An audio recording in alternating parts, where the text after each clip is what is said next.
ఈ కర్రీ అయితే ఎలా చేసుకోవాలో ఈజీగా సింపుల్గా చెప్పేస్తాను చూడండి.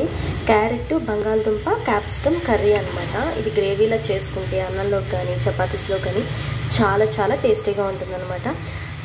చాలా ఈజీ ప్రాసెస్ కూడా. ఇప్పుడు ఉల్లిపాయ, పచ్చిమిర్చి వేపేసుకుంటామా, ఆయిల్ పోసేసి తర్వాత వీటన్నింటిని ముక్కలు కోసేసుకుంటామా. అది కొంచెం మగ్గిపోయిన తర్వాత మొత్తం క్యాప్సికమ్, బంగాళదుంప, క్యారెట్ ముక్కలన్నిటిని కూడా మనం ఈ కళాయిలో వేసుకుని చక్కగా దగ్గరగా మగ్గించుకోవాలి. మగ్గించుకున్న తర్వాత దీంట్లోకి పసుపు, కారం, ఉప్పు సరిపడినంత వేసుకొని కొంచెం చిటికెడంత అల్లం వెల్లుల్లి పేస్ట్ కూడా వేసుకుని ఆ తర్వాత దాన్ని బాగా కలిపి ఒక 5 నిమిషాలు మగ్గనిచ్చిన తర్వాత కొంచెం నీళ్లు తీసుకుని, ఒక గ్లాసు నీళ్లు తీసుకుని వేసేసి తర్వాత పైన ధనియాల పొడి వేసి దింపి ఒక్క 10 నిమిషాల ముందు ఒక 10 నిమిషాల ముందు ధనియాల పొడి వేసి దగ్గరగా చేసి దింపితే చాలా చాలా టేస్టీగా రెడీ.